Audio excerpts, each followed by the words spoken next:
Welcome to DriveShop Automotive, and today we are going to do the oil change for 2007 BMW 525Xi. And this is the location of the oil refill cup, and the other one is the oil filter.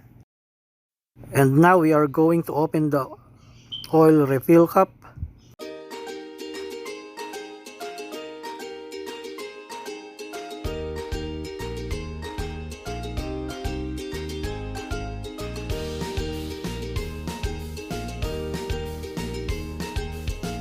And now we need to put the car on the hoist.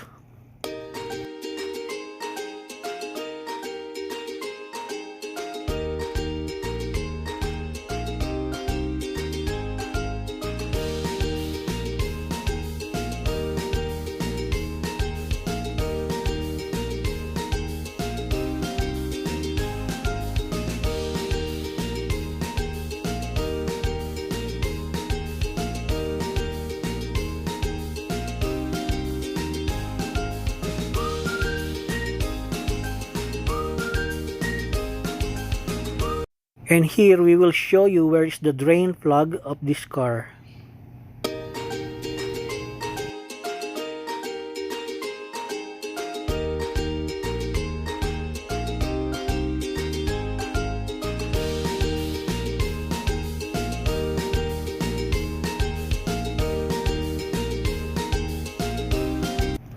Using 17mm socket, remove the drain plug.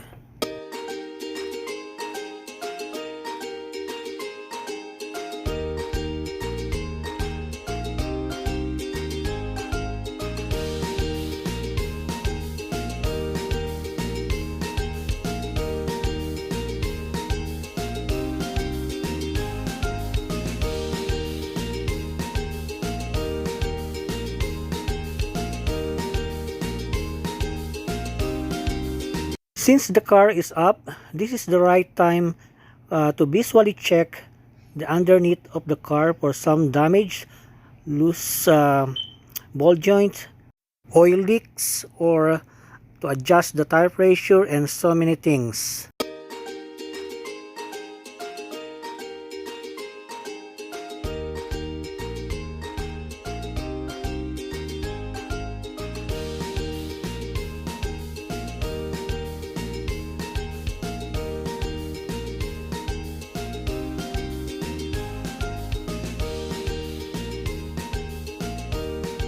When putting back the drain plug, don't forget the washer.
Now we can remove the oil filter housing using special tools counterclockwise.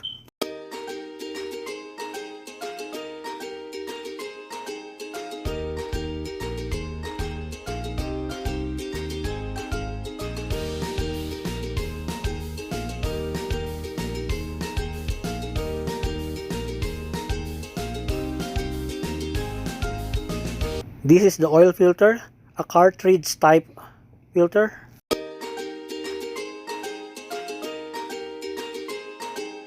Don't forget to replace the O-rings.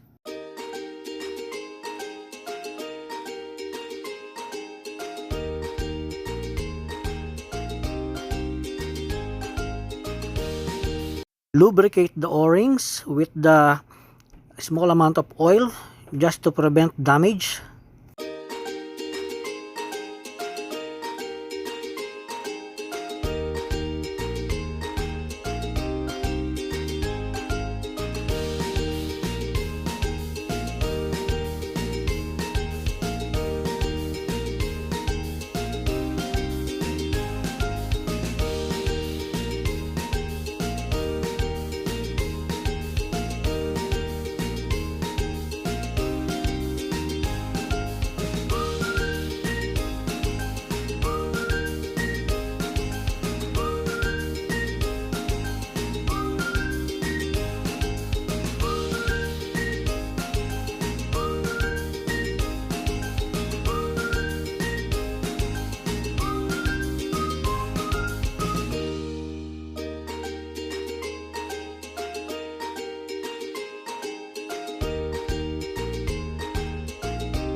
Use 6.5 liters of 5W30 fully synthetic.